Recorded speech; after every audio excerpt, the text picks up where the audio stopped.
Hello hello बच्चों, क्या हाल है। चलिए, तो लास्ट टाइम हमने डिस्कस किया था कि biology is the study of living thing, study of life sciences is the biology.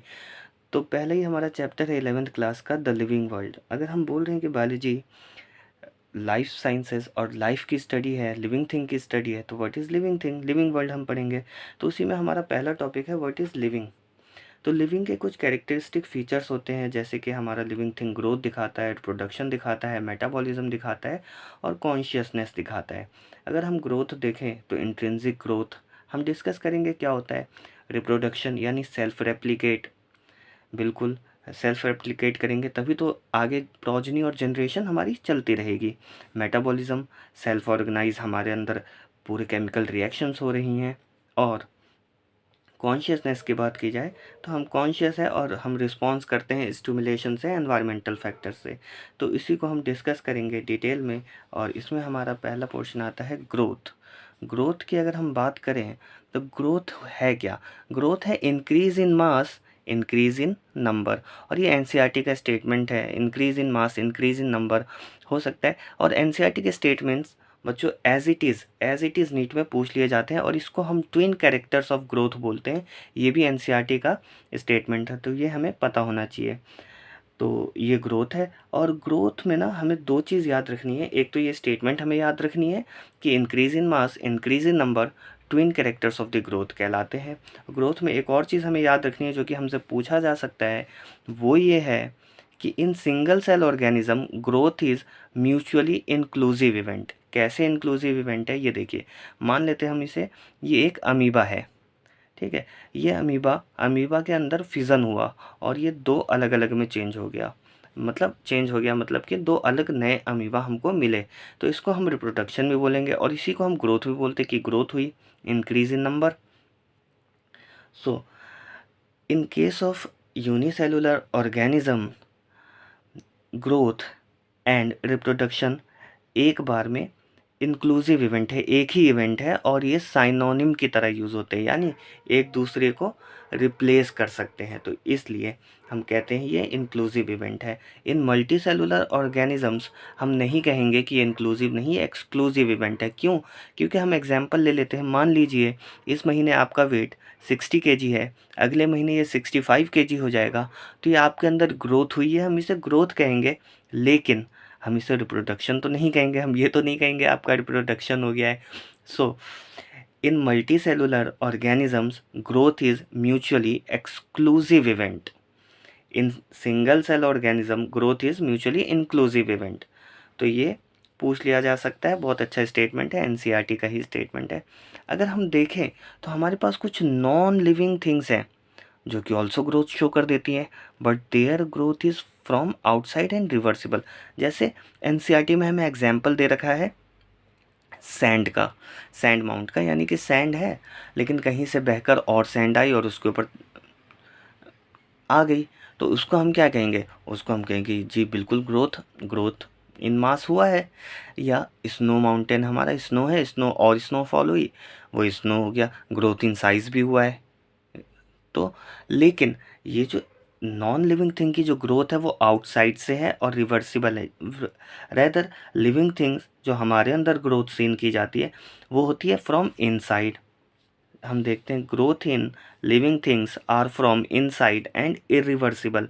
जैसे देखिए सैंड माउंट था, सैंड आई, लेकिन सैंड अगर वहाँ से उड़ भी तो जाएगी हवा के ज़रिए, उड़ गई तो अब तो वो रिवर्स हो गया। तो लिविंग थिंग्स के अंदर जो ग्रोथ होती है वो इरिवर्सिबल होती है। Intrinsic and irreversible growth is a characteristic feature of living organism. Although NCERT में हमें स्टेटमेंट दे रखी है growth is a characteristic feature of living organism. So अगर ऑप्शन में इंट्रिंसिक या इरिवर्सिबल ग्रोथ या इंट्रिंसिक एंड इरिवर्सिबल ग्रोथ है तो हम इसको टिक लगाएंगे। Otherwise growth is a characteristic feature of living organism भी बिल्कुल करेक्ट है, कोई इशू नहीं है इसमें, बिल्कुल ठीक है। चलिए नेक्स्ट हम देखेंगे रिप्रोडक्शन। रिप्रोडक्शन, रिप्रोडक्शन की जहाँ हमने ग्रोथ में हमें इतना समझना पड़ा था, रिप्रोडक्शन में हम बहुत आसानी से और बहुत सीधा सीधा बोल देंगे कि ये कैरेक्टरिस्टिक फीचर है लिविंग ऑर्गेनिज्म का। और हम कह रहे हैं ऐसा क्यों है, ऐसा इसलिए है क्योंकि only only living things can reproduce, non living things can not. कोई भी नॉन लिविंग थिंग कभी रिप्रोडक्शन शो ही नहीं कर सकता है, सिर्फ लिविंग थिंग रिप्रोडक्शन शो करता है।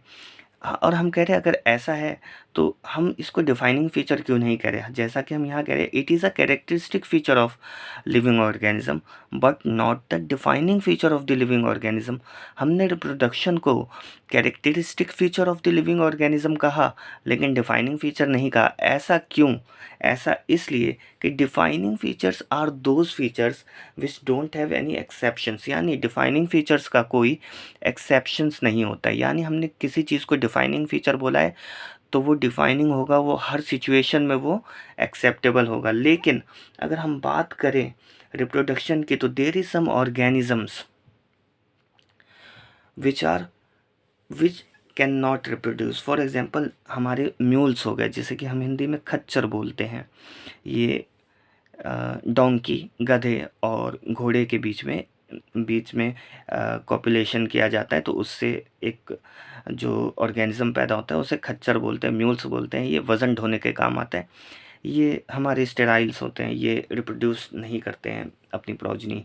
स्टेराइल वर्कर बीज, ये लोग भी सिर्फ बी फैमिली जो होती है हमारी, ये हनी बी की, वहाँ सिर्फ ये वर्क करती हैं, ये रिप्रोड्यूस नहीं करती। इनफर्टाइल ह्यूमन कपल होते हैं, आप लोगों को पता हो, जिसे हिंदी में बाज भी कहते हैं और काफ़ी बार डेरोगेटरी टर्म्स में भी इन्हें यूज़ किया जाता है। लेकिन इनफर्टाइल ह्यूमन कपल्स भी होते हैं, तो अब इनको हम नॉन लिविंग तो नहीं बोल सकते हैं। इस वजह से, इन सब वजह से जो लिविंग डिफाइनिंग फीचर है रिप्रोडक्शन नहीं है। और एक और चीज़, जैसा कि हमने अभी ग्रोथ में देखा था कि ग्रोथ में और रिप्रोडक्शन में सिंगल सेल के केस में, सिंगल सेल ऑर्गेनिज्म के केस में ग्रोथ और रिप्रोडक्शन एक साइनोनिमस फीचर, साइनोनिम कहा जाता है। साइनोनिम यानी कि एक दूसरे के रिवर्सिबल टर्म या एक दूसरे के इंटरचेंज टर्म कहा जाता है। तो हम इसको इसलिए एज अ डिफाइनिंग फीचर नहीं लेते हैं।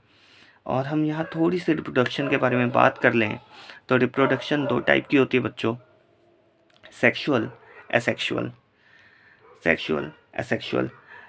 एसेक्सुअल रिप्रोडक्शन सिंगल पेरेंट्स की नीड होती है। इसमें सिंगल पेरेंट का कोई पार्ट हो, वो टूटे और वो नया ऑर्गेनिज्म बन जाए, उसको हम असेक्सुअल रिप्रोडक्शन बोलेंगे। सेक्सुअल में टू पेरेंट्स की नीड होती है और गैमीट फॉर्मेशन होता है, एक मेल गैमीट होता है, एक फीमेल गैमीट होता है। ये मिलते हैं, जैसे मान लीजिए ये हमारे पास ये एक मेल गैमीट है, ये एक फीमेल गैमीट है। जनरल फीमेल गैमीट बड़ा होता है, मैंने ये ना सिमिलर साइज़ का बना दिया है, मान लेते हैं हम इसको मेल गैमीट मान लेते हैं। और इन दोनों का मीटिंग हुआ और ये हमारे पास जाइगोट फॉर्मेशन हो जाएगा जी। जाइगोट क्या होता है? मेल और फीमेल जब मिल जाते हैं, मेल और फीमेल के जो गैमीट्स होते हैं वो मिलते हैं तो जाइगोट फॉर्म करते हैं। ये एन होता है, ये एन होता है, ये 2n होता है। ये आपको बाद में जब हम प्लॉइडी पढ़ेंगे तो हमें समझ में आ जाएगा। तो ये हमारा सेक्सुअल रिप्रोडक्शन है। ये ब्रीफ में रिप्रोडक्शन को हम थोड़ा सा बस डिस्कस कर रहे हैं। और हम बात करें टाइप्स ऑफ एसेक्सुअल रिप्रोडक्शन, क्योंकि हमें जब रिप्रोडक्शन इन्होंने पढ़ाया, टाइप्स ऑफ एसेक्सुअल रिप्रोडक्शन, क्योंकि जब हमें रिप्रोडक्शन एनसीईआरटी में दे रखा है तो थोड़ा सा हमें टाइप भी दिया हुआ है इसमें, तो इसलिए मैंने सोचा कि आपको यहाँ बता दिया जाए। जैसे कि हमने अभी अमीबा में ग्रोथ में डिस्कस किया था, अमीबा और बैक्टीरिया में हमारा फिज़न होता है। फिज़न में क्या होता है? एक अमीबा है, ये बैक्टीरिया है, ये यहाँ से धीरे धीरे इस तरीके से इनके अंदर ये ऐसे ऐसे प्रोट्रूजन बनता जाएगा और ये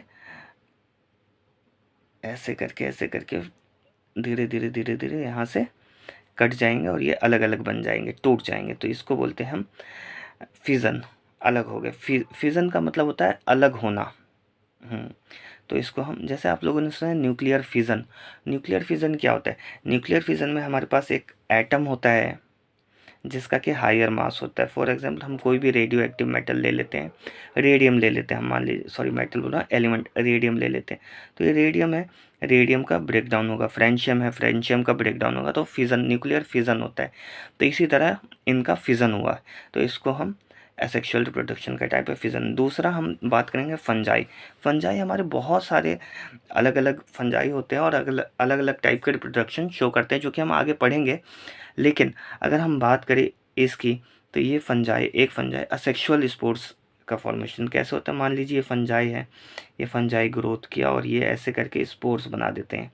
ये स्पोर्स एसेक्सुअल इसलिए हैं क्योंकि इसमें मेल और फीमेल का अलग अलग गैमीट नहीं आया है, ये बस, और इसके अंदर छोटे छोटे छोटे छोटे छोटे छोटे ये स्पोर्स होते हैं, और ये जब ये स्पोर बस्ट करेगा ये फैलेंगे और ये फिर से एक नए फंजाई का ग्रोथ कर देते हैं। तो ये हो गया हमारा एसेक्सुअल स्पोर्स। एक हम बात करते हैं प्लानेरिया। प्लानेरिया हमारा फ्लैट वॉर्म्स होता है, और जब हम एनिमल किंगडम पढ़ेंगे तो हम इसको डिस्कस भी करेंगे कि प्लानेरिया किस ग्रुप में, किस कैटेगरी में लाई करता है। इसको हम फ्लैट वॉर्म्स बोलते हैं। फ्लैट वॉर्म्स प्लेटीहेलमिन्थस की कैटेगरी में आते हैं। ये शो करते हैं रीजनरेशन। रीजनरेशन जो है वो एक तरह से फ्रेगमेंटेशन का ही पार्ट होता है। फ्रेगमेंट यानी टूट जाना, लेकिन ये ट्रू रीजनरेशन शो करते हैं क्योंकि इनका छोटा सा टुकड़ा भी पूरे के पूरे ऑर्गेनिज्म को रीजनरेट कर जाता है, इसलिए रीजनरेशन बोलते हैं। मान लीजिए एक प्लानेरिया ही, यहाँ से फिजन हुआ इसके अंदर, यानी कि फ्रेगमेंटेशन हुआ, यहाँ से फ्रेगमेंटेशन हुआ, और ये तीन अलग अलग प्लेनेरिया बन गया। और फंजाई में एक और हमारे पास मेथड दिखता है इस फंजाई में, फिलामेंटस एल्गी में और प्रोटोनीमा ऑफ मॉसेस में। ये सब क्या होता है, ये सब जब हम फंजाई पढ़ेंगे हमें पता चलेगा। एल्गी भी जब हम प्लांट किंगडम पढ़ेंगे हमें पता चलेगा फिलामेंटस एल्गी क्या होता है। और protonema of mosses, protonema of mosses भी प्लांट किंगडम में जब हम पढ़ेंगे मॉसेस, उसमें हम देखेंगे इनके अंदर होता है फ्रेगमेंटेशन। फ्रेगमेंटेशन क्या हुआ, मान लीजिए ये एक प्रोटोनीमा है, प्रोटोनीमा प्लांट स्टेज होती है मॉस की, मान लीजिए यहाँ से टूट गया, फ्रेगमेंटेशन हुआ, और ये नया प्रोटोनीमा यहाँ से ग्रोथ हो जाएगा, इसी को फ्रेगमेंटेशन बोलते हैं। एल्गी का फिलामेंट है, मान लीजिए ये ऐसे करके, ठीक है, ये एल्गी का फिलामेंट है, मान लीजिए ये यहाँ से ये ब्रेक डाउन हुआ, तो अब यहाँ से ये फिलामेंट बड़ा हो जाएगा, दोबारा से ये यहाँ से ये फिर से ग्रोथ होने लगेगी इसमें, तो ये इसको हम बोलेंगे फ्रेगमेंटेशन। और लास्ट हमारे पास एक और, लास्ट नहीं, ये एसेक्सुअल जब हम रिप्रोडक्शन पढ़ेंगे तब हम और डिटेल्स में इन सब चीज़ों को देखेंगे। अभी हमें जितना एनसीईआरटी में दे रखा था उसका हमने थोड़ा थोड़ा सा एक आइडिया ले लिया है। अगर हम बात करें हाइड्रा की और यीस्ट की, तो इनके अंदर हमें देखने को मिलता है बडिंग। बडिंग क्या होता है, मान लीजिए एक यीस्ट है, तो यहाँ से ना एक बर्ड निकलना शुरू होगा यहाँ से, और ये अलग अलग होंगे, और ये हमें मिल जाएगा एक दूसरा यीस्ट और एक ये यीस्ट, ये दोनों ग्रोथ कर जाएंगे, और ये हो गया एसेक्सुअल रिप्रोडक्शन, बडिंग।